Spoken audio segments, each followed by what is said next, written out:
একেবারে no entry, কাউকে প্রবেশ করতে দিবি না। শ্রীরাম দ্বাররক্ষী হয়ে দাঁড়িয়ে রইল। কিন্তু কোথায় আছে মা, যেখানেই বাঘের ভয় সেইখানেই সন্ধ্যা। শ্রীরাম ভয় করছিল রাধারানীকে, দেখছে কুঞ্জের দ্বারে দাঁড়িয়ে দাঁড়িয়ে শ্রীরাম দেখছে রাধারানী হেলতে দুলতে এদিকেই আসছে। রাধারানী হেলতে দুলতে এদিকেই আসছে, তাই বলছি যাব, যার কথা ভাবছিলাম তাকেই আসতে হয়, তাকেই আসতে হয়। শ্রীরাম দাঁড়িয়ে আছে হতভম্ব হয়ে। এবার রাধারানী কিছু বলে নাই মা, শ্রীরাম আগে থেকেই বলছে কি জানেন, বলছে ও রাধে তুমি কাকে খুঁজতে এসেছো? তোমার গোবিন্দ তো এখানে নাই। মানে অবস্থাটি কেমন হলো বাবা, যে ঠাকুর ঘরে কে রে, আমি তো কলা খাইনি, সেরকম হলো না মা? তোমার গোবিন্দ তো এখানে নাই। তখন শ্রীরাম, রাধারানী বলছে শ্রীরাম আমার গোবিন্দ যদি না আছে তাহলে কে আছে বল, কুঞ্জের ভেতরে কে আছে? তার ছাড়, আমি কুঞ্জে প্রবেশ করে দেখবো কে আছে। শ্রীরাম দুটি বাহু প্রসার করে বলল না, হবে না রাধে, আমি তো তোমায় যেতে দিতে পারবো না। কেন না, আমি তোমায় যেতে দিতে পারবো না।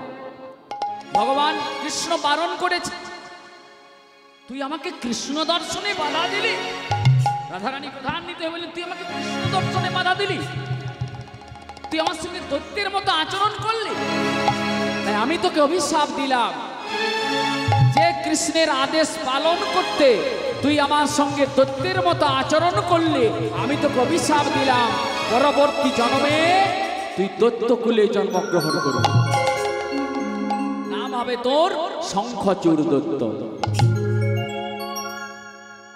রাধারানী যেই না অভিশাপ দিয়ে দিলেন, শ্রীরাম তখন ক্রোধান্বিত হয়ে বললেন, রাধে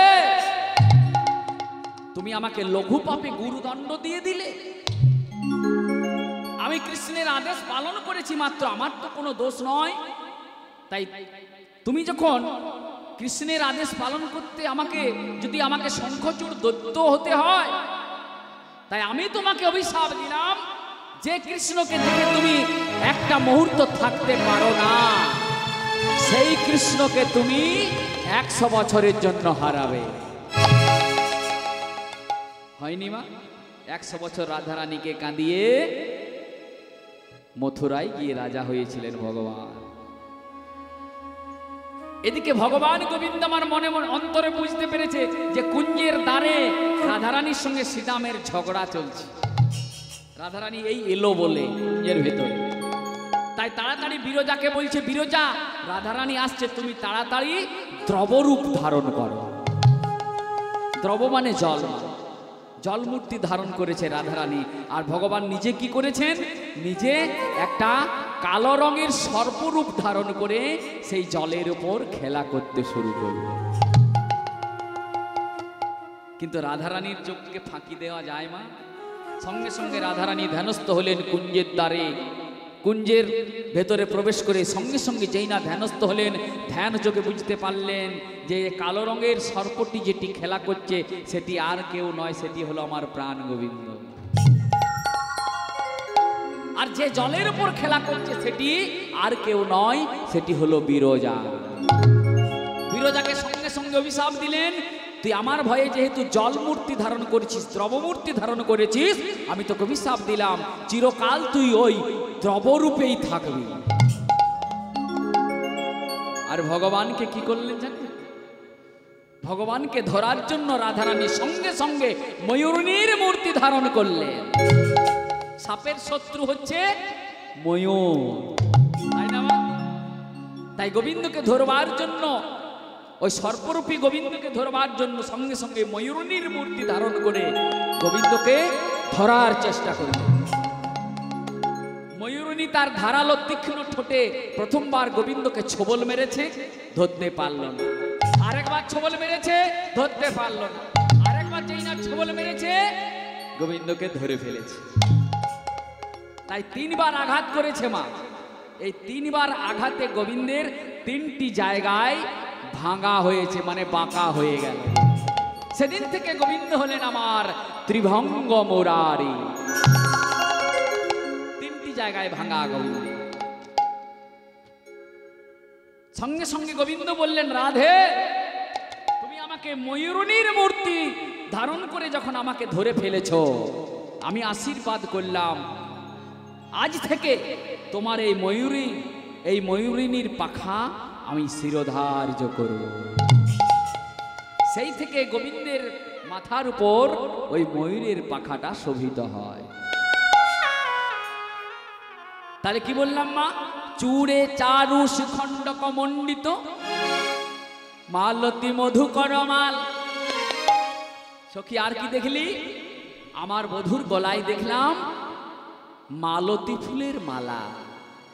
আমার বধূ একটা মালতী ফুলের মালা পরে এসেছে রে। আর কদম্ব বৃক্ষের তলায় বামে হেলা দিয়ে দাঁড়িয়ে আছে, মালতী ফুলের মালা। কিন্তু সখী রে, আমি যখন ভালো করে আবার নয়ন দিলাম, তখন কি দেখলাম জানিস? দূর থেকে আমার মনে হলো আমার বধূ যেন একটা ভ্রমরের মালা পরেছে। হ্যাঁ মা, ভ্রমরের মালা হয় কোনোদিন? সখীরা বলছে, রাধে কথা বলবি, আমি তো একটু বুঝে সুঝে বল, ভ্রমরের আবার মালা হয় নাকি? বলে হয় রে সখী, হয়। দেখ, আমার বধূ মালতী ফুলের মালা পরেছে, আর সেই মালতী ফুলগুলোতে একটা একটা একটা একটা করে ভ্রমর বসেছে। তাহলে এই প্রত্যেকটা মালতী ফুলে যদি একটা করে ভ্রমর বসে বাবা, তাহলে দূর থেকে দেখলে কি মনে হবে? যেন একটা ভ্রমরের মালা পরেছে। সখীরা বলছে, রাধে ওমা, শুকনো ফুলে কি আর ভ্রমর বসে রে? ভ্রমরগুলো উড়ে যায়নি? বলে না রে সখী, উড়ে যায়নি। কেন জানিস না? তারা অষ্টপদ্মের স্বাদ পেয়েছে। অষ্টপদ্মের স্বাদ পেয়েছে। অষ্টপদ্মের স্বাদ পেয়েছে। অষ্টপদ্মের স্বাদ পেয়েছে। অষ্টপদ্মের স্বাদ পেয়েছে। অষ্টপদ্মের স্বাদ পেয়েছে। মকরন্দের গন্ধে মেতে অষ্টপদ্মের স্বাদ পেয়েছে। মকরন্দের গন্ধে মেতে অষ্টপদ্মের স্বাদ পেয়েছে। মকরন্দের গন্ধ পেয়ে অষ্টপদ্মের স্বাদ পেয়েছে। জানিস সখী, আমার গোবিন্দের অষ্টপদ্ম কোথায় কোথায় থাকে? বলছে, বল না সখী, বল বল। গোবিন্দের অষ্টপদ্মের ভ্রমরগুলো যখন অষ্টপদ্মের স্বাদ পেয়েছে, গোবিন্দের কোন কোন অঙ্গে অষ্টপদ্ম থাকে? বলে শোন সখী, গোবিন্দের কোন কোন অঙ্গে অষ্টপদ্ম থাকে জানিস না? গোবিন্দের 2টি নয়নে 2টি পদ্ম, গোবিন্দের 2টি নয়ন কমল 2টি পদ্ম, গোবিন্দের 2টি কর কমল 2টি পদ্ম, আর গোবিন্দের 2টি চরণ কমল 2টি পদ্ম। কটি হলো মা? 6টি, তাই তো? আবার গোবিন্দের মুখমণ্ডলটি 1টি পদ্ম, হলো গিয়ে 7টি। আর গোবিন্দের এই নাভি কমলটি হলো 1টি পদ্ম। তাই সেই অষ্টপদ্মের স্বাদ পেয়েছে। অষ্টপদ্মের স্বাদ পেয়েছে। মকরন্দের গন্ধে মেতে অষ্টপদ্মের স্বাদ পেয়েছে। মকরন্দের গন্ধে মেতে অষ্টপদ্মের স্বাদ পেয়েছে। মকরন্দের গন্ধ মেতে অষ্টপদ্মের স্বাদ পেয়েছে। তাই সে ভ্রমরগুলো উড়ে যায়নি সখী, ওই মৃত ফুলেও বসেছিল অষ্টপদ্মের স্বাদ পেয়ে। আর কি দেখলি সখী? আর কি দেখলাম? ওরে ধনী ধনী বনি নব নাগর কান, ধনী ধনী বনি নব নাগর গান। ধনী ধনী বনি নব নাগর কান। ওগো ধনী ধনী বনি জব নাগরকা। রহয়ে ত্রিভঙ্গ ত্রিভুবন মন মোহন। রহয়ে ত্রিভঙ্গ ত্রিভুবন বন মোহন। রহয়ে ত্রিভঙ্গ ত্রিভুবন মন মোহন। রহয়ে ত্রিভঙ্গ ত্রিভুবন বন মোহন। মধুর মুরলী করু গান রে সখী। ওরে মধুর মুরলী করি গান রে সখী। মধুর মুরলী করু গান রে সখী। মধুর মুরলী করু গান এখনই দেখে এলাম, এই এখনই দেখে এলাম, আমি যমুনায় জলে আনতে গিয়ে এই এখনই দেখে এলাম। আমি যমুনায় জল আনতে গিয়ে এই এখনই দেখে এলাম। দেখুন মা কত সুন্দর পদাবলী। তবে একটা জিনিস বলে রাখি মা, এই পদাবলীগুলো কিন্তু মন দিয়ে শুনতে হবে মা। এই কীর্তন আমি ধেই ধেই করে নেচে দিলাম আর দুটো ভজন করে দিলাম, এটা কীর্তন নয় মা। কীর্তন শুনতে হলে পদাবলী আশ্রয় করে শুনতে হবে, পদাবলীগুলো মনোযোগ সহকারে শুনতে হবে। বৈষ্ণব পদাবলী কত সুন্দর জিনিস। কি বলেছেন না, ধনী ধনী বনি নব নাগরকার। ধনী মানে কি মা? কি ধনী মানে? বড় লোক। হ্যাঁ ঠিকই বলেছেন, বড় লোকও বটে। ধনী মানে বড় লোক, কিন্তু সেই বড় লোকের ধনীর বানানটা কি? ধ দন্তন্বয়ে দীর্ঘী। এই ধনী কথার অর্থ হচ্ছে বড় লোক। আরো ধনী আছে কি না, ধয়ে বয়ে দন্তন্বয়ে রশ্মি। এই ধ্বনির অর্থটা কি না, এই ধ্বনির অর্থটা হচ্ছে শব্দ। তাই তো বাবা, ধয়ে বয়ে দন্তন্য রশ্মি ধ্বনি মানে শব্দ, আর ধ দন্তন্য দীর্ঘী ধ্বনি মানে বড় লোক। কিন্তু এখানে যে ধ্বনির কথা বলা হয়েছে বা বলা হলো, সেই ধ্বনির বানান কিন্তু ধয়ে বয়ে দন্তন্য দীর্ঘীও নয়, ধয়ে বয়ে দন্তন্য রশ্মিও নয়, আর ধ দন্তন্য দীর্ঘীও নয়।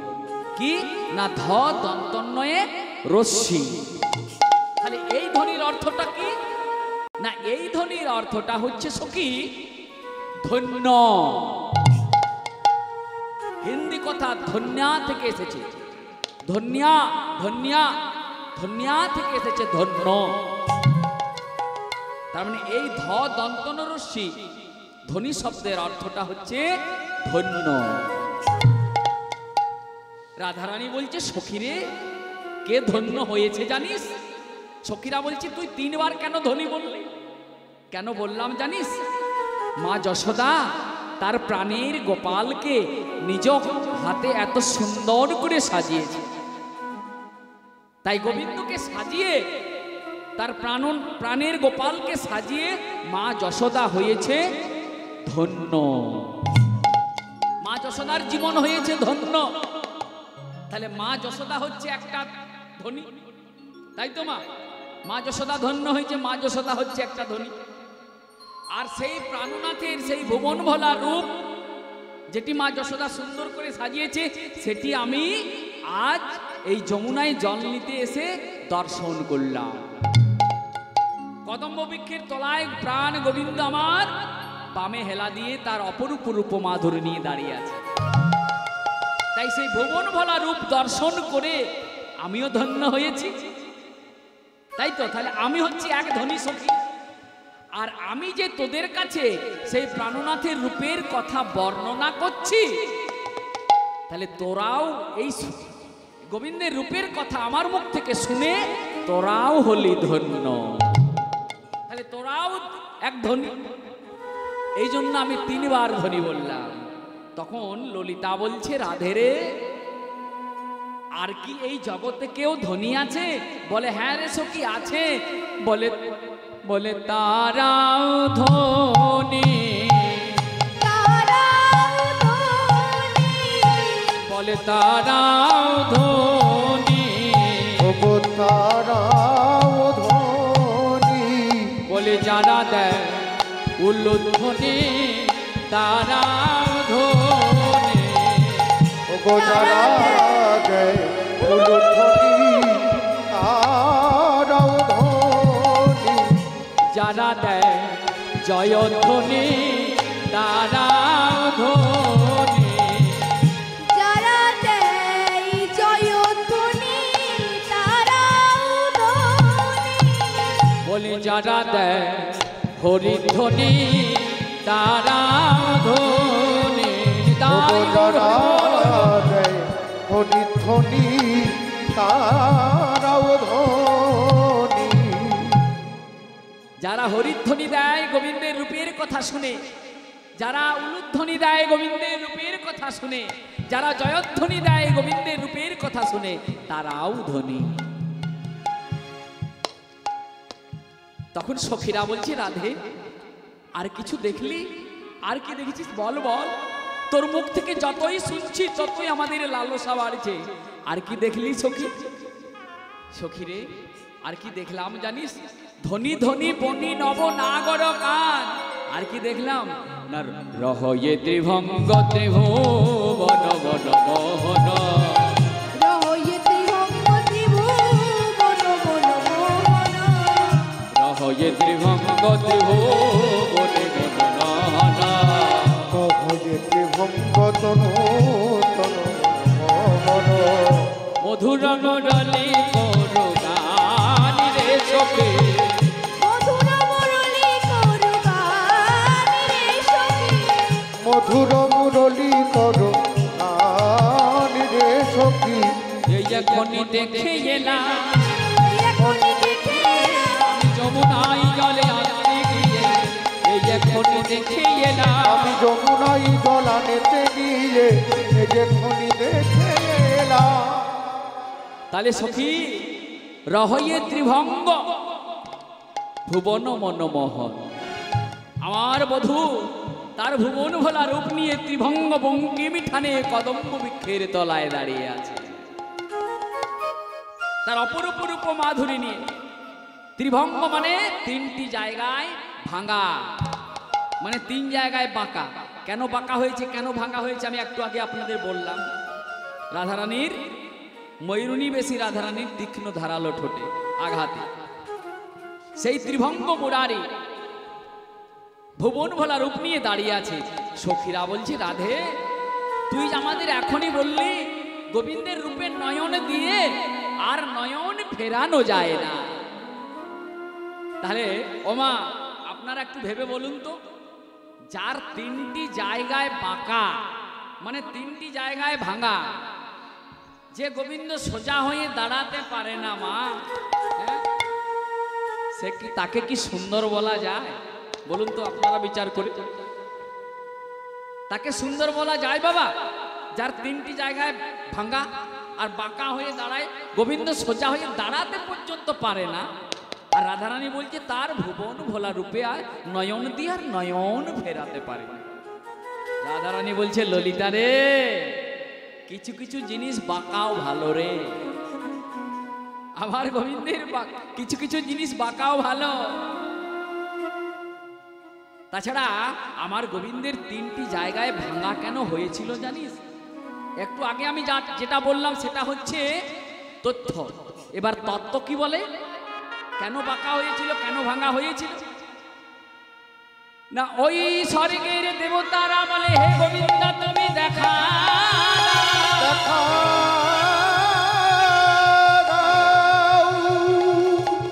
স্বর্গের দেবতারা সারা দিতে গিয়ে গোবিন্দের হাড়টি গেল বেগে।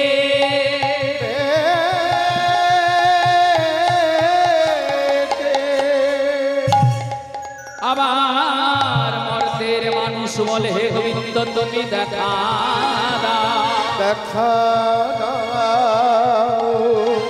মর্তের মানুষের ডাকে সাড়া দিতে গিয়ে গোবিন্দের কোমর গেল বেগে।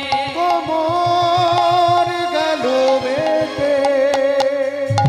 আবার পাতালের নাগ নাগিনীগণ দত্তকুল নাগকুল বলে, হে গোবিন্দ তুমি দেখা দেখা নাগকুল দত্তকুল এদের ডাকে সাড়া দিতে গিয়ে গোবিন্দের আমার চরণ গেল বেগে। চরণ গেল বেগে। এই জন্যই তো গোবিন্দের আমার তিনটি জায়গায় ভাঙা হলো রে। সেই গোবিন্দ আমার দাঁড়িয়ে আছে কোথায় জানিস সখী রে? রহয়ে ত্রিভঙ্গ ত্রিভুবন মনমোহন। রহয়ে ত্রিভঙ্গ ত্রিভুবন বন মোহন।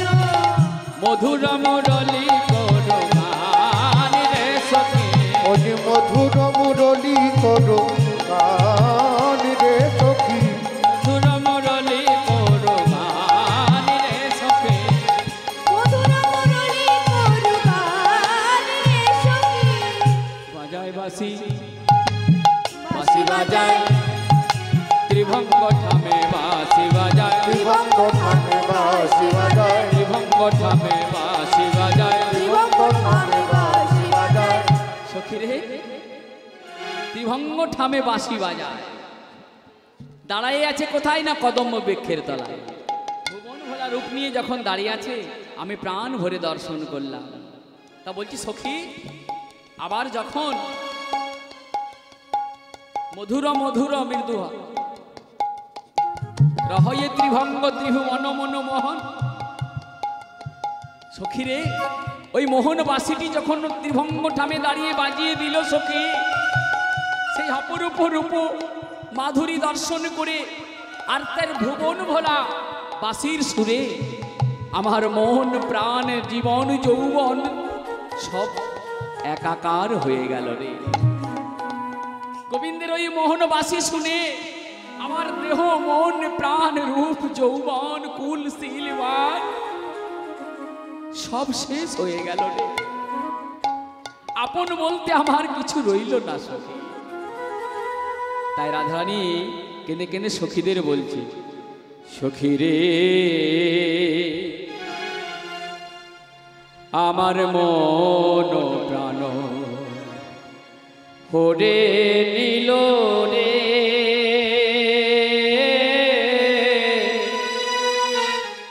ওই শ্যাম কালা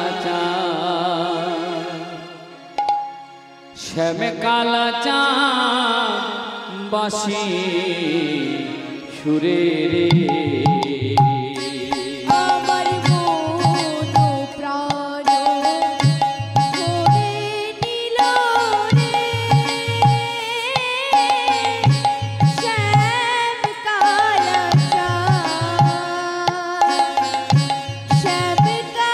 চাঁদ বাঁশি সুরে রে আমার মন প্রাণ হরে নীল রে শ্যাম কালা শ্যাম কালা বাঁশি সুরে রে সখী আমার মন প্রাণ করে নিল রে শ্যাম কালা শ্যাম কালা বাঁশি সুরে রে আমি কেন বাজার ভরিতে গেলাম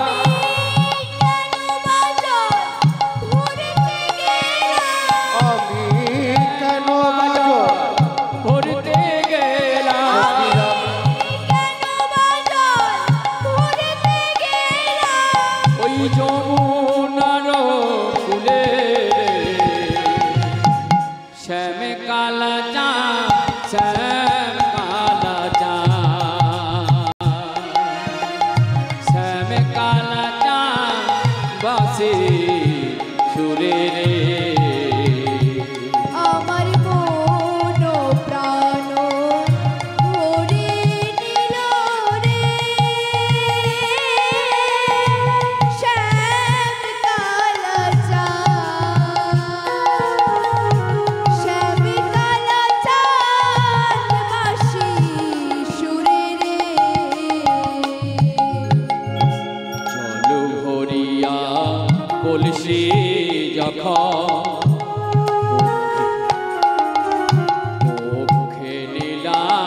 আমার প্রাণনাথের বাঁশির সুরে আমার মন প্রাণ সব দূরে চলে গেল রে সখী। রূপ যৌবন দেহ কুল মান সব মিলে মিশে একাকার হয়ে গেল। আমার আপন বলতে আর কিছু রইল না রে সখী। সখীরা বলে রাধে তোর গোবিন্দের বাঁশির সুরে যখন তোর মন প্রাণ জীবন যৌবন দেহ মন প্রাণ সব নষ্ট হয়ে গেল, দূরে চলে গেল, দাঁড়িয়ে দাঁড়িয়ে বাঁশিটা কেন শুনছিলি? চলে আসতে পারলি না? তুই তো সেখান থেকে চলে আসতে পারতিস রে, এলি না কেন? রাধারানী বলছে সখীরে আমি ভেবেছিলাম চলেই আসবো, কিন্তু আমি যখন আবার আমার প্রাণনাথের রূপের ফাঁদে নয়ন দিলাম তখন আর আসতে পারলাম না। কি দেখলাম জানিস? আবার টলমলয়লকাতি লকমুখ ঝলকই টলমলয়লকাতি লকমুখ ঝলকই টলমলয়লকাতি লকমুখ ঝলকই টলমলয়লকাতি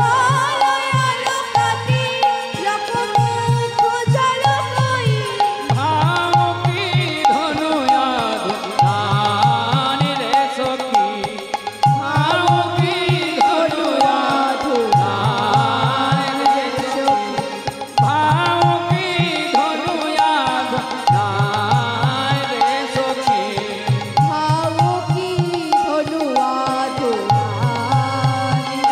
সখী টলমল তুলিতেছে, টলমল টলমল তুলিতেছে, টলমল করিতেছে শ্যাম কপালে অলকা টলমল তুলিতেছে, গোস্বামী কপালে অলকা টলমল করিতেছে কপালে অলকা টলমল তুলিতেছে। গোস্বামী কপালে অলকা টলমল করিতেছে। সখীরে টলমল অলকা তিলক মুখ ঝলকই ভাও কি ধনু অধুনান। অলকা, হ্যাঁ মা বলুন তো অলকা মানে কি? অলকা মানে কি গো মা? আপনারা তো খুব সাজগোজ করেন গো, খুব সাজতে ভালোবাসেন, তাই তো মা? নারী জাতির এটা স্বভাব, একটু সাজগোজ না করলে ভালো লাগে না। তা এত তো সাজগোজ করেন, বলুন তো অলকা মানে কি? অনেক তো কীর্তন শুনেছেন, জানতে হবে এগুলো। অলকা মানে কি? মা যশোদা তার প্রাণের গোপালকে যখন সাজিয়েছে, তার মাথার বড় বড় চুলগুলো যখন খোপার মতো করে ঝুঁটির মতো করে বেঁধে দিয়েছে, আর যে ছোট ছোট চুলগুলো বাঁধা যায়নি, ওই যে আপনারা লক্স বার করেন না, হরি বল হরি বল, খুব তো সাজতে জানেন মা, হ্যাঁ? লিপস্টিক, স্নো পাউডার, এখন আবার সাজবার একটা ঘর হয়েছে, কি যেন নাম ওটা, বিউটি পার্লার। হরি বল হরি বল। ঘরের সাজাটা এখন মায়েদের পছন্দ হয় না, বিউটি পার্লারে যায় সাজতে। আর অলকা মানে মায়েরা বলতে পারলো না। তাই ছোট ছোট যে চুলগুলো বাঁধতে পারেনি মা যশোদা, সেই অলকাগুলো বাতাসে যখন বাতাস দিচ্ছে টলমল টলমল করছে। আর ওই যে চন্দনের ফোঁটা দিয়ে মা সাজিয়েছে, বিয়ের কনেকে যেমন সাজানো হয় না মা, ওই যে ডুবু ডুবু ডুবু ডুবু ডুবু ডুবু ডুবু ডুবু ফোঁটা ফোঁটা ফোঁটা ফোঁটা দেয় না, এগুলো যখন বাতাস দিচ্ছে না, সে অলকাগুলো টলমল টলমল করছে, বুঝলেন মা? তাই টলমল অলকা তিলক মুখ ঝলকই। আমার গোবিন্দের তিলকটা এমন ঝলক দিচ্ছে যে এই তিলক দেখেই তো মা ত্রিলোক ভুলেছে। তাই গৌর হরি বল। গোবিন্দের এই তিলক দেখেই তো মা ত্রিলোক ভুলেছে গো। তাই তিলক মুখ ঝলকই, ভালো করে পদাবলীটা শুনুন, আমি একটা একটা করে বুঝিয়ে দিচ্ছি আপনাদের, কোনো অসুবিধা হবে না। ভাও কি ধনু আধুনান। ভাও মানে ভুরু। কেমন ভুরু গোবিন্দের? জোড়া ভুরু নয়, গোবিন্দের জোড়া ভুরু। এই জোড়া ভুরুটা এমন দেখাচ্ছে মা, ভাও কি ধনু, ধনু মানে ধনুক, ধনুকের মতো দেখাচ্ছে। গোবিন্দের জোড়া ভুরু ঠিক যেন ধনুকের মতো। ভাও কি ধনু আর ধুনান, এটাও জানতে হবে মা। ধুনান মানে কি বাবারা বলুন তো? ধুনান মানে কি? ধুনান এই তো শীতকাল এসেছে, দেখবেন যারা লেপ তোষক বানাতে আসে একটা যন্ত্র নিয়ে আসে, ওই তুলোটাকে ধুনার জন্য কি করে? একটা যন্ত্র আনে না, তুলো ধোনা। ওই যন্ত্রটার নাম হচ্ছে ধুনান। এই কীর্তন শুনতে বসলে অনেক কিছু জানা যায় বাবা। তাই ভাও কি ধনু আর ধুনান। গোবিন্দের জোড়া ভরু আজ ধনুকের মতো দেখাচ্ছে। রাধে, সখীরা বলছে রাধে, তোর গোবিন্দের ওই জোড়া ভরু যদি ধনুকের মতো, তাহলে ধনুক যখন আছে তখন বাণও নিশ্চয়ই আছে। বলে হ্যাঁ রে সখী, আছে ওই কি, বাণও আছে। কি জানিস? ওরে কুলবতী বরাত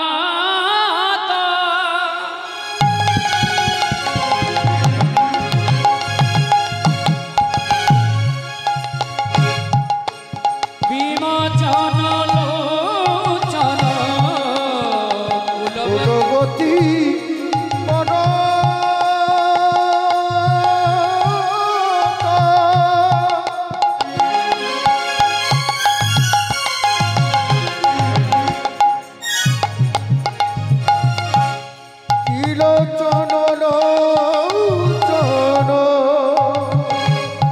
কুলবতী বরা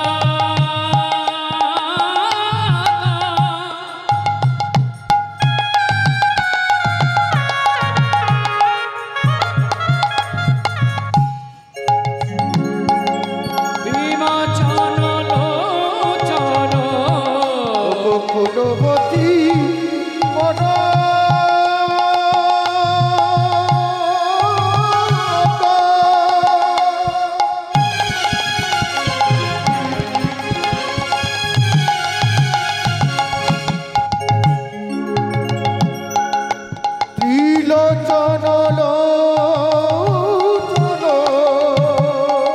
বিষমকু শুভ সরবা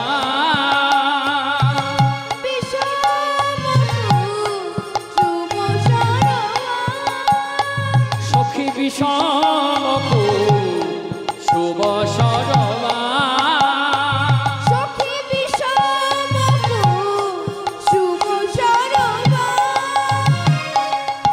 সখী কুলবতী বরত বিমোচন লোচন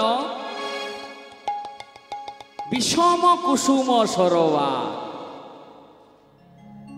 আমার দিকে গোবিন্দ ফুলসরের বান হানছে।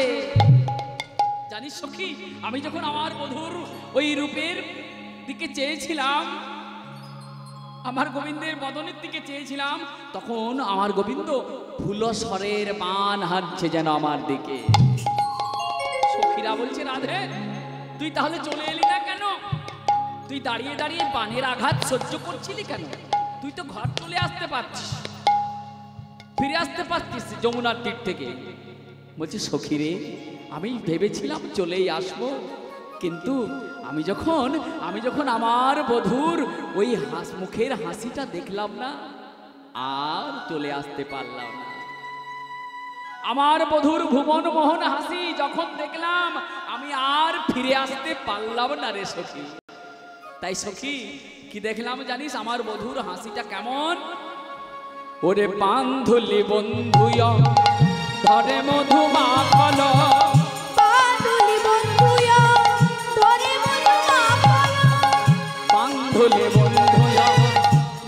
মধু মাখল,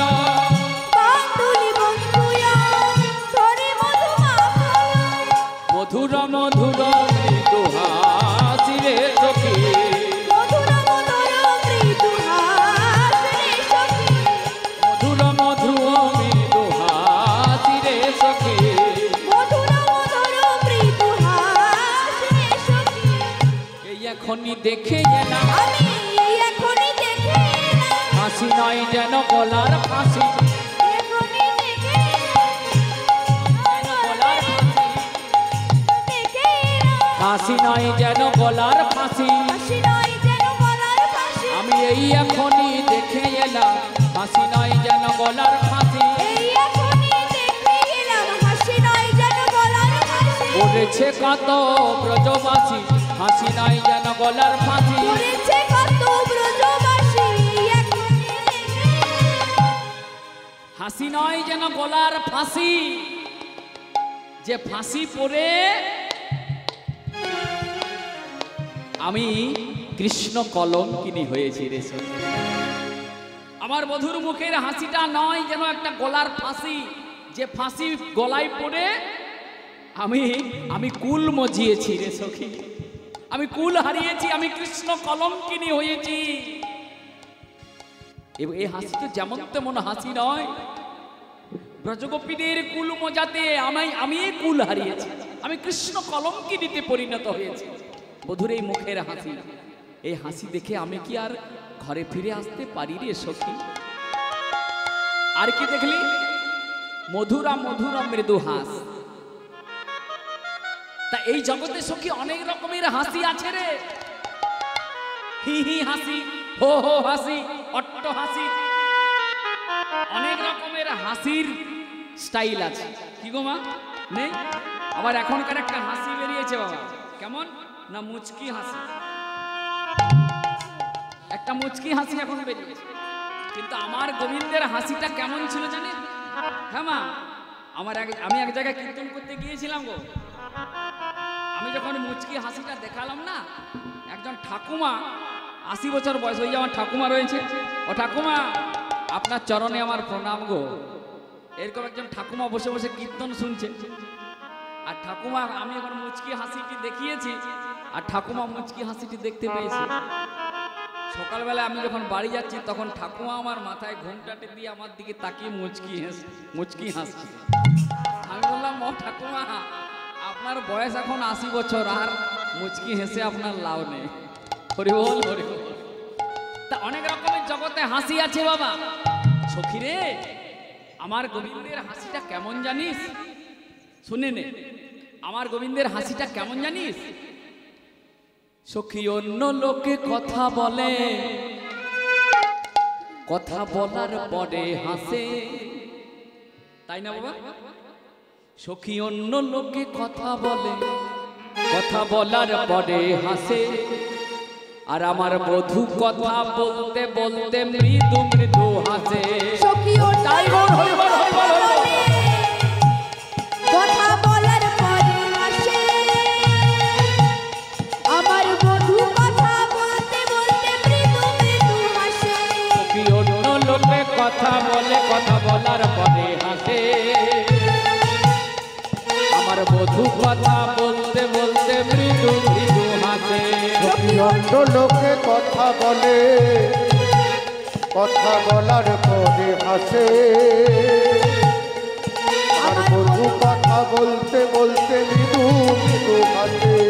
মৃদু মৃদু হেসে যায় রে, মৃদু মৃদু হেসে যায় রে, মৃদু মৃদু হেসে যায় রে, মৃদু হেসে যায় রে। ব্রজগোপীদের কুল মজাতে মৃদু মৃদু হেসে যায় রে, ব্রজগোপীদের কুল মজাতে মৃদু মৃদু হেসে যায় রে, ব্রজগোপীদের কুল মজাতে মৃদু মৃদু হেসে যায় রে। ব্রজগোপীদের কুল মজাতে মৃদু মৃদু হেসে যায় রে।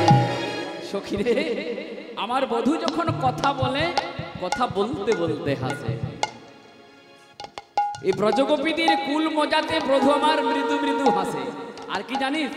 ওরে জো ছুয়া মতে মা তনে মদ মন্থর, তনে মদ মন্থর, জো ছুয়া মতে মা তনে মদ মন্থর, ছুয়া মদন, তনে মদ মন্থর, জো ছুয়া মতে মা তনে মদ মন্থর, ছুয়া মদন, মধুকর, অনতহি গোবিন্দ দাসি রে সখী, বনতই গোবিন্দ দাস রে সখী, অনতহি গোবিন্দ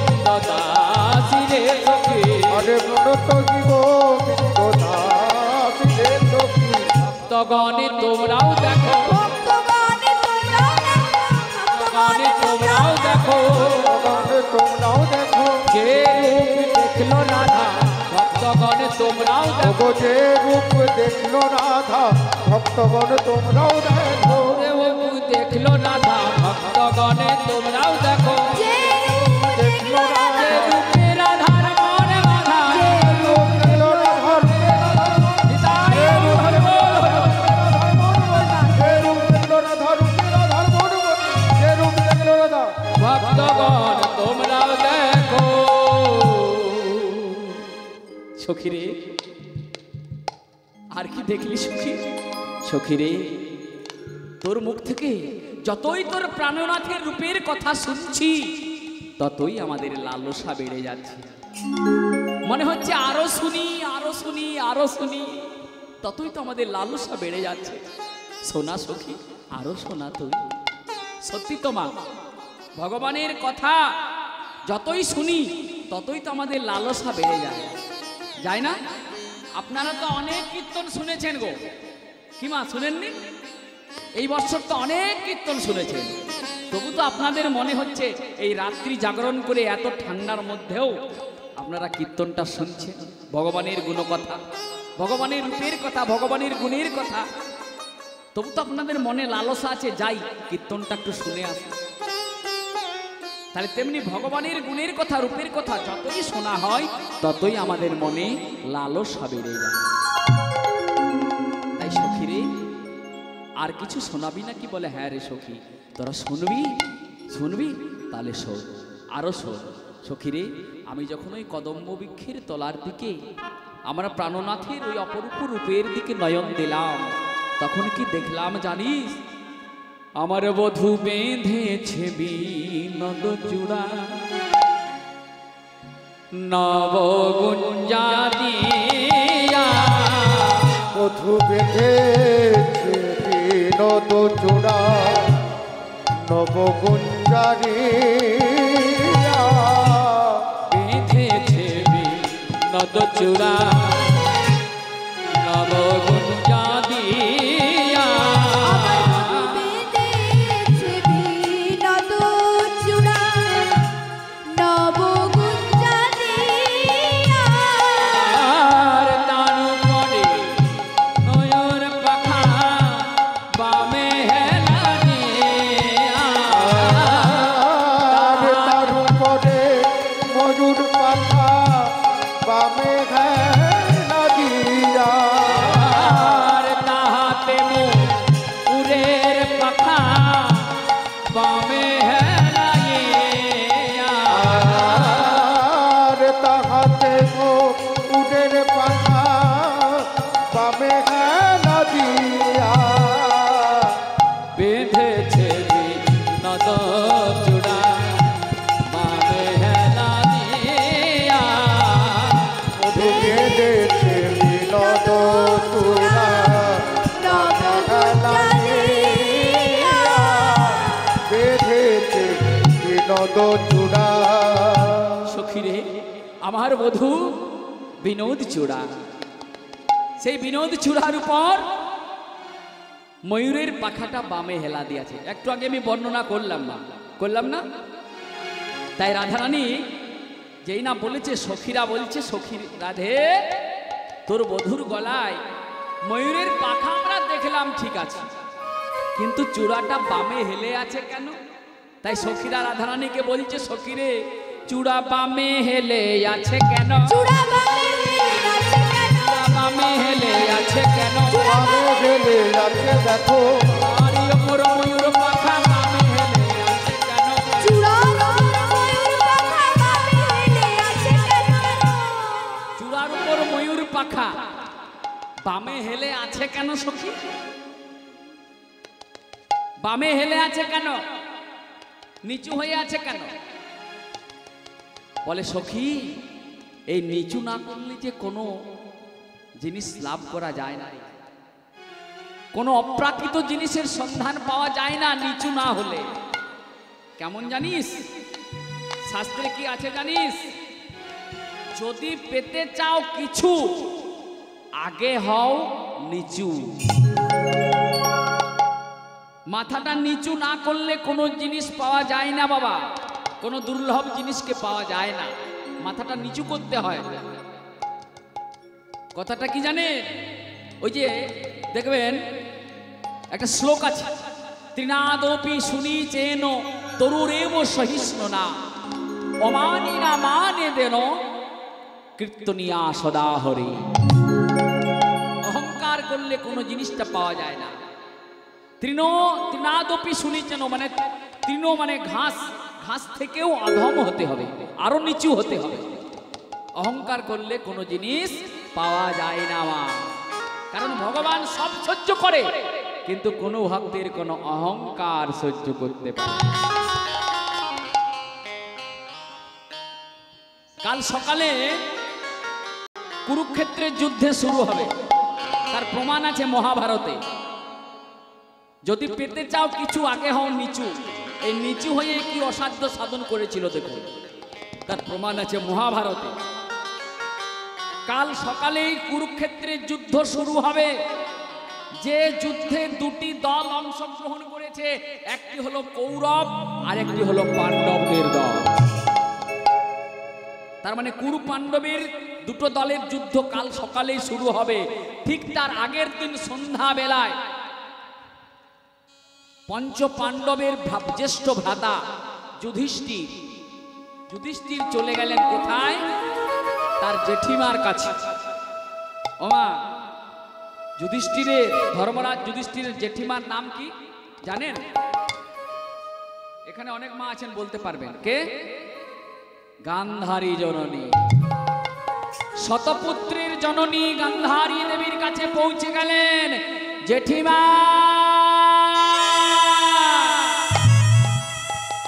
জেঠিমা। শতপুত্রের জননী গান্ধারী দেবী তখন সবেমাত্র তুলসী তলায় প্রদীপটি জ্বালিয়ে গৃহের ভেতরে প্রবেশ করেছে, অন্দরমহলে প্রবেশ করেছে। ডাক শুনে বলছে, কে রে, তুই আমাকে জেঠিমা জেঠিমা বলে ডাকলি, কে তুই? যুধিষ্ঠির বললেন, জেঠিমা আমি যুধিষ্ঠির। ও যুধিষ্ঠির, আমি ভাবলাম অন্য কেউ। কিছুটা তাচ্ছিল্য করেই বলল গান্ধারী দেবী, ও যুধিষ্ঠির, আমি ভাবলাম অন্য কেউ। তা হ্যাঁ রে বাবা যুধিষ্ঠির, কাল সকালে যুদ্ধ শুরু হবে। এই যুদ্ধটা হবে তোদের সঙ্গে আমাদের, মানে তুই হচ্ছিস আমার শত্রু আর আমিও হচ্ছি তোর শত্রু। তাহলে শত্রু হয়ে শত্রুর ঘরে এসেছিস কেন বাবা, বলতে পারিস? এলি কেন? যুধিষ্ঠির বলল, জেঠিমা তুমি আমাকে শত্রু ভাবতে পারো, কিন্তু আমি তোমাকে আমার জেঠিমাই ভাবি, আমি তোমাকে শত্রু ভাবি না জেঠিমা, তুমি আমাকে শত্রু ভাবতে পারো। কথাটা শুনে গান্ধারী দেবী বলল, খুব তো মিষ্টি মিষ্টি কথা শিখে গেছিস না, কারণ তোদের দলে তো ওই মিষ্টভাষী কৃষ্ণ আছে, তাই কৃষ্ণের কাছ থেকে অনেক মিষ্টি মিষ্টি কথা শুনে আমাকে ভোলাতে এসেছিস। আর তুই কেনই বা এসেছিস আমি জানি, আমি জানি রে যুধিষ্ঠির, আমি জানি কেন এসেছিস। কেন এসেছিস জানিস? কারণ তোদের দলে যে মিষ্টভাষী কৃষ্ণ আছে না, ওই কৃষ্ণ কালকের যুদ্ধে পরাজয় নিশ্চিত ভেবে তোকে পাঠিয়েছে আমার কাছে রাজ সিংহাসন আর রাজ ঐশ্বর্য চাওয়ার জন্য।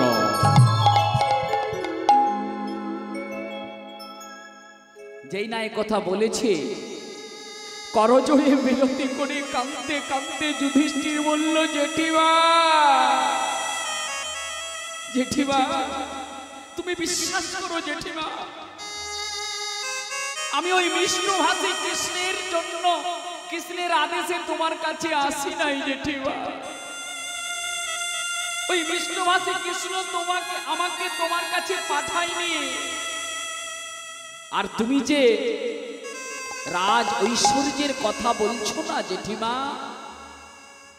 যে ঐশ্বর্যের মালিক হলে মানুষ যে ঐশ্বর্যের মালিক হলে ওই মাধুর্য রূপী কৃষ্ণকে ভুলে যায়, সেই ঐশ্বর্যের মালিক হতে আমি চাই না। আর তুমি যে সিংহাসনের কথা বলছো, যার মনের সিংহাসনে, যার হৃদয় সিংহাসনে সদা সর্বদাই ভগবান বিরাজ করে, তার ওই তুচ্ছ স্বর্ণ সিংহাসনে কি লাভ জেঠিমা তুমি বলতে পারো? আমি সিংহাসন চাইতেও আসি নাই জেঠিমা। তাহলে কেন এসেছি সোজাসুজি বল, বেশি ভনিতা না করে তাড়াতাড়ি বল কেন এসেছি। বলে জেঠিমা বলছি। তার আগে তুমি ওই গৃহের ভেতর থেকে একটু এই তুলসী তলায় এসে দাঁড়াও জেঠিমা। গান্ধারী জননী ঘরের ভেতর থেকে যেই না তুলসী তলায় এসে দাঁড়িয়েছে, ধর্মরাজ যুধিষ্ঠির মাথাটা নত করে দুটি হস্ত দিয়ে গান্ধারীর চরণ দুখানি জড়িয়ে ধরে বলছে, জেঠিমা কাল সকালে কুরুক্ষেত্রের যুদ্ধ শুরু হবে। যে যুদ্ধে কে হারবে আর কে জিতবে আমি জানি না জেঠিমা। কাদের জয় হবে কাদের পরাজয় হবে আমি জানি না। কে যে মারা যাবে আর কে বেঁচে থাকবে আমি তাও জানি না। তবে জেঠিমা আমি তোমারই চরণ স্পর্শ করে প্রণাম করে বলছি জেঠিমা, কালকে আমি যুধিষ্ঠির কালকের যুদ্ধে যদি মারা যায় আর ফের যদি আমার মনুষ্যকুলে জন্ম হয়, তুমি আশীর্বাদ করো জেঠিমা, ওই মিষ্টভাষী কৃষ্ণের চরণের যেন দাস হতে পারি। তথাস্তু। আমি আশীর্বাদ করলাম, কালকের যুদ্ধে ধর্মের হবে জয় আর অধর্মের হবে পরাজয়। পিছন থেকে ওই মিষ্টভাষী কৃষ্ণ মৃদু হেসে বললেন, যুধিষ্ঠির, বলি ও যুধিষ্ঠির, এখনো যুদ্ধটা শুরুই হলো না আর তার আগেই তুমি রেজাল্ট আউট করে দিলে। হ্যাঁ, কালকে যুদ্ধটা এখনো শুরু হয়নি, তার আগেই রেজাল্ট আউট হয়ে গেল গান্ধারীর মুখে। ধর্মের হবে জয় আর অধর্মের হবে পরাজয়। তাই ভক্তমণ্ডলী, ভক্তিমতী মায়েরা, মাথাটা যুধিষ্ঠির গান্ধারীর চরণে নত করেছিল বলে কুরুক্ষেত্রের যুদ্ধে জয়লাভ করেছিল। তার মানে কুরুক্ষেত্রের যুদ্ধের ফলাফলটা 180 ডিগ্রি ঘুরে গিয়েছিল ওই মাথাটা নত করার জন্য। তাই মাগো, মাথাটা নত না করলে কোনো অসাধ্য সাধন হয় না। তাই যদি পেতে চাও কিছু, আগে হও নিচু। তাই ভগবানের আজ এই ময়ূরের পাখাটা, মাথার চূড়াটা বাম দিকে হেলা আছে, নিচু হয়ে আছে। ভগবান নিজে আচরণ করে ভক্তদের শেখাচ্ছে, দেখাচ্ছে আপনি আচরি ধর্ম জীবের শেখায়, আচরণ না করিলে ধর্ম শেখানো না যায়। তাই ভগবান, তাই রাধারানী বলছে, সখীরে কেন বামে হেলা আছে জানিস আমার মধুর চূড়া? ওরে তাই তো চূড়া বামে হেলে, তাই তো চূড়া তাই তো চূড়া বামে হেলে, তাই তো চূড়া বামে হেলে, জগৎ শিক্ষা দেওয়ার লাগে, তাই তো চূড়া বামে হেলে, জগৎ শিক্ষা তাই বল হই বল হই বল। তাই তো চূড়া বামে হেলে। জগৎকে শিক্ষা দেওয়ার জন্য ভগবানের মাথার চূড়া বাম দিকে হেলা আছে। তাই পদকর্তা আবার বললেন, রাধারানী বললেন, সখীরে আরো সুন্দরী রূপের কথা শোন তাহলে। ওরে কালিয়ব রণখানি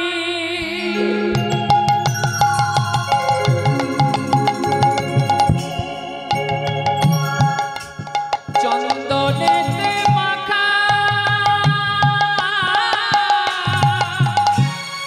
আমা হইতে জাতি গো নাহি গেল রাখা। ও কলি যাব রণ কালী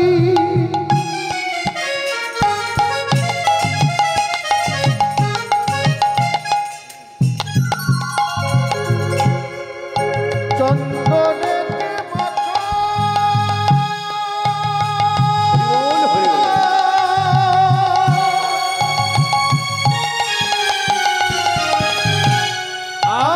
হইতে জাতি নাহি গেল রাখা। আমার জাতি কুল সব হারায় গেল। আমার জাতি হরণ হলো। আমার জাতি কুল সব হারায় গেল। আমার জাতি কুল সব হারায়ে গেল। ওই কালো রূপে নয়ন দিয়ে জাতি কুল সব হারায় গেল। ওই কালো রূপে নয়ন দিয়ে জাতি কুল সব হারায়ে গেল। সখী, ওই কালো রূপে নয়ন দিয়ে আমার জাতি কুল সব হারিয়ে গেল। সত্যি তো, ভগবানের ওই অপ্রাকৃত রূপে কেউ যদি একবার নয়ন দিয়েছে, সে কি আর জাতি কুল ধরে রাখতে পারে গো? ভগবানের এই রূপের ফাঁদে পড়ে কত কত যোগী মুনি ঋষি ভগবানের চরণে ছুটে যায়, ভগবানের চরণের দাস হয়ে যায়। আর আমরা তো সাধারণ মানুষ। সখীরে, ভগবানের রূপে নয়ন দিয়ে আর যে নয়ন ফেরানো যায় না, কিন্তু আমরা তো ভগবানকে ভালোবাসতে পারি না গো। মা, পারি? আমাদের এই মনুষ্য জাতির ভালোবাসাটা একটু অন্যরকম। রাধে, একটু অন্যরকম ভালোবাসাটা। কেমন ভালোবাসা আমাদের ভগবানের প্রতি? যে ঠাকুর, আমার মেয়ের যেন ভালো ঘরে বিয়ে হয়ে যায়, ঠাকুর আমার বাড়ির দোতলাটা যেন ঢালাই হয়ে যায়, তাই তো মা? আমার ছেলের চাকরিটা যেন হয়ে যায়, এই আমি 10 টাকার বাতাসা দিলাম, এই 10 টাকার বাতাসা দিলাম, এই কাজগুলো যেমন আমার হয়ে যায়। কিন্তু মা গো, ভেবে দেখেছেন ভগবান কি আপনার ওই 10 টাকার বাতাসা খাওয়ার জন্য বসে আছে গো? হ্যাঁ, আপনি দেবেন তারপর ভগবান খাবে? ভগবান কিন্তু তার জন্য বসে নেই। তবু কিন্তু ভগবান ভক্তের কাছে কিছু পেতে চায়। কারণ কি জানেন? কারণ ভক্তের মনে আছে ভক্তি, এটা ভগবানের কাছে নেই। এই ভক্তির মালিক হলো ভক্ত, ভগবানের কাছে এটা পাওয়া যায় না। তাই সেই ভক্তির কাঙাল ভগবান আমার ভক্তদের কাছে তবুও হাত পেতে কিছু চায়, যে ভক্ত আমায় যদি কিছু দেয় তাহলে আমি সেটা সাদরে গ্রহণ করব। একটা দৃষ্টান্ত দিমা। একজন বাবা বাজারে গেছে, বিদেশে গেছে, বিদেশ থেকে যখন বাবা বাড়ি ফিরছে তখন একটা ভাড়ে করে কতগুলো রসগোল্লা এনেছে বাবা। আর রসগোল্লা এনে আর তার 3 ছেলেকে সমান ভাগে ভাগ করে দিয়েছে। 3টে ছেলে বাবার কাছে রসগোল্লা পেয়ে আপন মনে খাচ্ছে, খুব আনন্দ, রসগোল্লা খাচ্ছে। এই ছেলেদের রসগোল্লা খাওয়া দেখে বাবার মনে একটু লোভ হলো, বাবার মনে একটু লোভ হলো।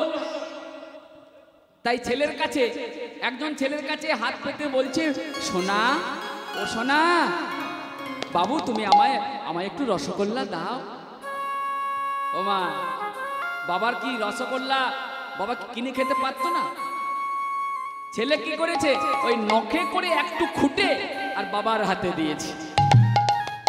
কিন্তু বাবার খানে পকেটে তো অনেক পয়সা, বাজার থেকে একটা কেন 50টা রসগোল্লা কিনে খেতে পারতো না বাবা? পারতো তো, অনেক তো পয়সা বাবার পকেটে। কিন্তু বাবা তবু ছেলের কাছে হাত পেতে চায়, সোনা আমায় একটু দাও। ওই ছেলের কাছ থেকে নখে করে খুঁটে এক টুকরো রসগোল্লা খেয়ে বাবার মনে কতই না শান্তি হয়। বাবা তখন মনে মনে ভাবে, আরে আরে রসগোল্লার এত স্বাদ আগে তো আমার জানা ছিল না। বাজার থেকে 100টা রসগোল্লা কিনে খাওয়া স্বাদ, আর ওই ছেলের কাছ থেকে নকে করে খুঁটে খাওয়া একটু রসগোল্লা খাওয়া যে কত স্বাদ, সেটা বাবা ছাড়া আর কে বলতে পারে বাবা। তেমনি আমার ভগবান সবসময় দুটি হাত পেতে দাঁড়িয়ে আছে, দুটি হাত তুলে দাঁড়িয়েছে। ভক্ত যদি আমায় কৃপা করে কিছু দেয়, সেটা খেয়ে ভগবানের যে কতই না আনন্দ হয়। যিনি বিশ্ব ব্রহ্মাণ্ডের মালিক, যিনি আমাদের জগৎ পিতা, আমরা তো তার সন্তান। ভগবান মনে মনে ভাবে, ওগো তোমাদের আমি এত কিছু দিলাম, তোমাদের আমি সব কিছু দিয়ে দিলাম, কিন্তু তোমরাও আমাকে কিছু দাও। তাই আমার ভগবান, কলিযুগের ভগবান, দুটি বাহু তুলে দাঁড়িয়ে আছে। ভক্ত যদি কৃপা করে আমায় কিছু দেয়, সেই ভগবানের অপ্রাকৃত রূপের কথা, গুণের কথা আজ রাধারানী বর্ণনা করছে সখীদের কাছে। এইভাবে বর্ণনা করতে করতে এমন সময় পরমানন্দ গোবিন্দের বাঁশিটি বেজে গেছে। তাই রাধারানী অবস্থাটি কেমন হয়েছে বাঁশিটি শুনে পদকর্তা বর্ণনা করেছেন। ওগো সখী সঙ্গে রূপের কথা কইতেছিল বসে, সখী সঙ্গে রূপের কথা কইতেছিল বসে, সখী সঙ্গে রূপের কথা কইতেছিল বসে, সখী সঙ্গে রূপের কথা কইতেছিল বসে। হেন কালে কুঞ্জ বনে বাজলো শ্যামের বাঁশি, হেন কালে কুঞ্জ বনে বাজলো শ্যামের বাঁশি, ওগো হেন কালে কুঞ্জ বনে বাজলো শ্যামের বাঁশি, ওগো কেন কানে যুদ্ধরণে বাজিল শ্যামের বাঁশি। আরে বেজোনা আর বাঁশি, আরে বেজোনা বাঁশি আরে বেজনা বাঁশি আর বেজোনা, আমি যে আর সইতে পারি না। বাঁশি তুমি আর বেজোনা, আমি আর যে সইতে পারছি না। তাই রাধারানী কাঁদতে কাঁদতে সখীদের বলছে, সখীরে ওই শোনা যায়, ওই শোনা যায় আমার প্রাণনাথের বাঁশি, আমি কি আর ঘরে থাকতে পারি রে সখী। তাই তোরা তোরা আমাকে নিয়ে চল সখী, আমার বধূর সঙ্গে মিলিত হওয়ার জন্য আমাকে কুঞ্জবনে নিয়ে চল সখী, আমি আর থাকতে পারছি না। ওই বাঁশি আমায় ব্যাকুল করেছে, ওই বাঁশি আমায় পাগল করেছে, সখী আমায় নিয়ে চল। এই বাঁশি শুনে আমি যে পাগলিনী রে, আমি যখন অল্প বয়স থেকে গোবিন্দকে দর্শন করছি, তখন থেকে যে আমি তাকে সর্বস্ব দিয়েছি। তাই সখীরে কি জানিস, রাধারানী অঝর নয়নে কাঁদছে, আর সখীরা বলছে কাঁদছিস কেন সখী? রাধারানী কি বলে বলে কাঁদছে জানি? সখীরে সখীরে অল্প বয়সে মোর শ্যামরসে জরজনা, সখীরে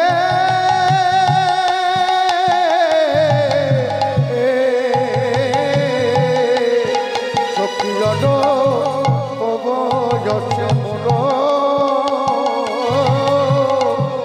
শ্যামরসে জরজনা, ওরে না জানি কে হবে পরিণামে, সখী না জানি কি হবে পরিণামে, সখী না জানি কে হবে পরিণামে, সখী না জানি কি হবে পরিণামে।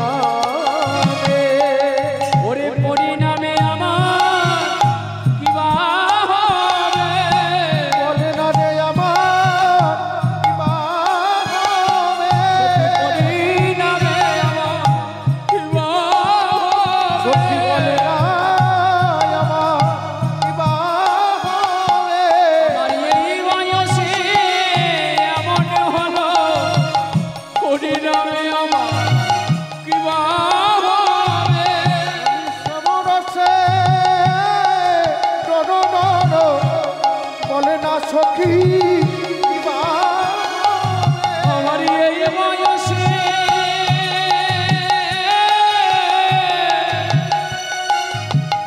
এমন হলো হরিনামে আমার কি বা হবে।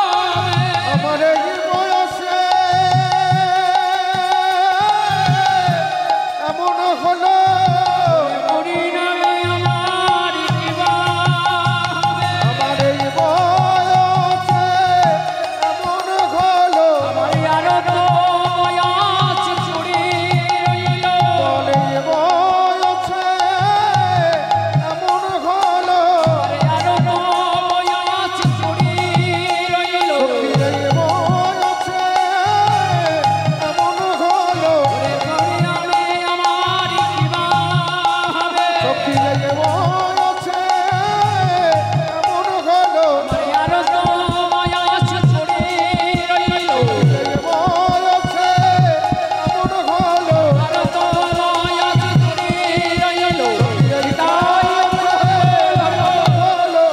এই বয়সে এমন হলো। এই বয়সে এমন হলো আরো তো বয়স চুরি রইল। এই বয়সে এমন হলো বলে না হরিনামে আমার কি বা হবে। সখী রে, আমার এখন অনেক বয়স বাকি সখী। শিশুকাল থেকে আমি শ্যামরসে জর জর, শিশুকাল থেকে আমি কৃষ্ণ কলঙ্কিনী হয়েছি রে। কেন হবে না মা? রাধারানী যেদিন জন্মগ্রহণ করেছিল গো, জন্মগ্রহণ করার সময় রাধারানী অন্ধ হয়ে জন্মগ্রহণ করেছিল। কিন্তু পরমানন্দ গোবিন্দ আমার ছোটবেলায় যখন মা যশোদার সঙ্গে কীর্তিকার ঘরে গিয়েছিল, রাধারানীর ঘরে, রাধারানীকে দেখার জন্য মা যশোদা গিয়েছিল গোবিন্দকে সঙ্গে নিয়ে। দেখলো অন্ধ হয়ে জন্মগ্রহণ করেছে রাধারানী। গোবিন্দ আমার গুটি গুটি পায়ে এগিয়ে গিয়ে রাধারানীর ওই অন্ধ নয়নে শ্রীহস্ত বলিয়ে দিয়েছিলেন। সঙ্গে সঙ্গে রাধারানীর নয়ন ফিরে পেল। রাধারানী সঙ্গে সঙ্গে নয়ন ফিরে পেয়েছে গোবিন্দের শ্রীহস্তের পরশে। আর দৃষ্টিশক্তি ফিরে পেয়ে, নয়ন ফিরে পেয়ে সর্বপ্রথমেই রাধারানী আমার গোবিন্দের বদন দর্শন করেছে। তাই শিশুকাল থেকে যে গোবিন্দ বদন দর্শন করে সে কৃষ্ণ কলঙ্কিনী হবে না তো কে হবে গো? হ্যাঁ, শিশুকাল থেকে যে কৃষ্ণ রূপ দর্শন করে সে তো কলঙ্কিনী হবে। তাই রাধারানী কেঁদে কেঁদে বলছে কি জানেন? ওরে আমি যখন ওরে আমি যখন নয়ন মুদে থাকি, ওরে আমি অন্তরে গো বিন্দ দেখে আমি যখন নয়ন থাকে, অন্তরে গো বিন্দ দেখে, ওরে আমি নয়ন মেলিয়া দেখি শ্যামে গো, আমি নয়ন মেলিয়া দেখি শ্যাম। আমি নয়ন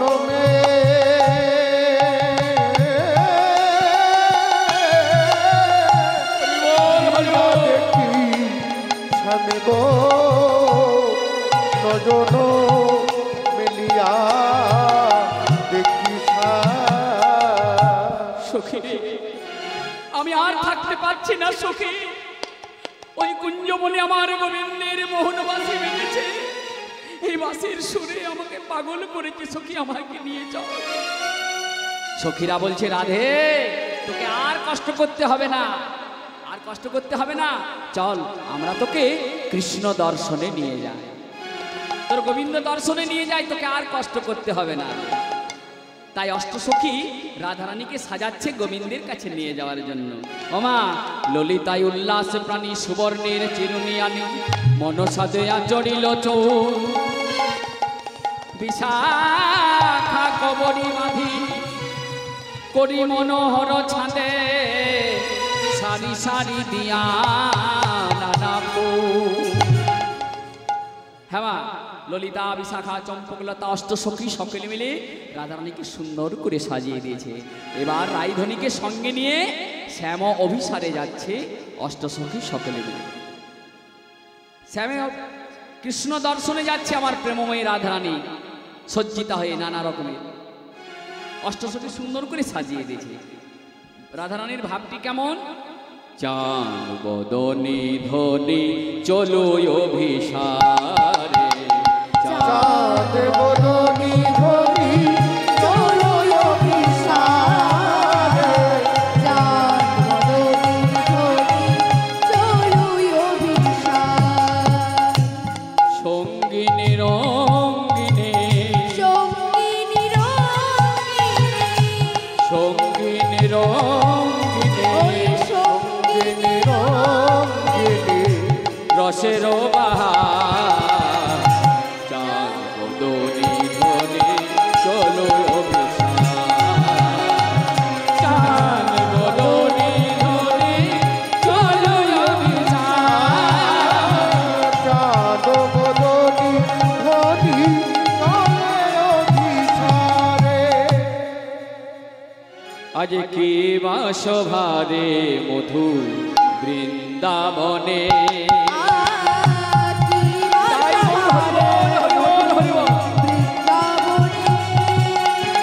কি বাসভারে মধু বৃন্দাবনে,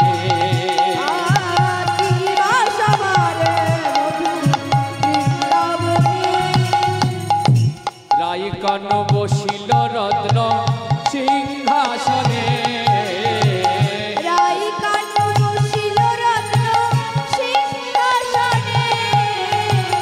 রায়কান বসিল রত্ন সিংহাসনে, আজ রায় কানু বসিল রত্ন সিংহাসনে। চাঁদ বদনী ধনী চলো অভিসারে, চাঁদ বদনী ধনী চলে অভিসারে, চাঁদ বদনী অভিসারে। তাই মিলিল সে মেরো বাবে নমিনা কিশোরী, রমণী রবীন্দ্র কিশোরী, মিলিল সে মেরো বাবে নমিনা কিশোরী, কিবা রূপার কিবা শোভা যায় বলে হারে, কিবা রূপার কিবা শোভা যায় বলে হারে,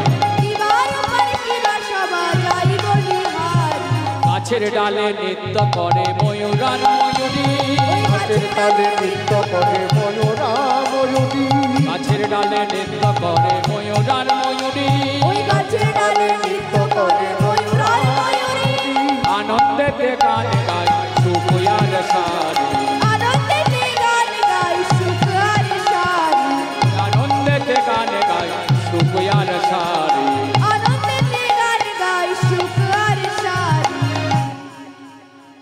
তাই এত দূরে রাধা গোবিন্দের আমার মিলন হইল, হইল প্রেমানন্দে ভক্ত গণে একবার হরি হরি বল। হরি হরি বল, হরি বল, হরি বল, হরি বল, হরি বল, হরি বল, হরি বল, হরি বল।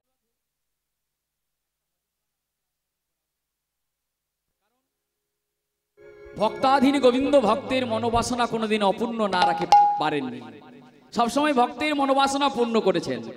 আর আমি তো ক্ষুদ্র পিপিলিকা মাত্র, মনুষ্য জাতি, স্বয়ং ভগবানও ভক্তের অনুরোধ ফেলতে পারেননি। তাই যাই হোক, ভক্তের অনুরোধে একটা ভজন গান আমি আপনার আস্বাদন করাচ্ছি। ওমা, আজকে আপনারা এসেছেন এই হরিবাসরে কিসের জন্য? হরিকথা, কৃষ্ণ কথা আস্বাদন করার জন্য, তাই তো? তাই সকলে মিলে বলুন, সকলে হাত তুলে তুলে গাইবেন। আমার সঙ্গে কে কে গাইবেন দেখি, একবার হাত তুলুন তো। জয় জয় রাধে। সকলে রাধা নাম গাইতে গাইতে বাড়ি ফিরে যাব, হাসতে হাসতে বাড়ি যাব।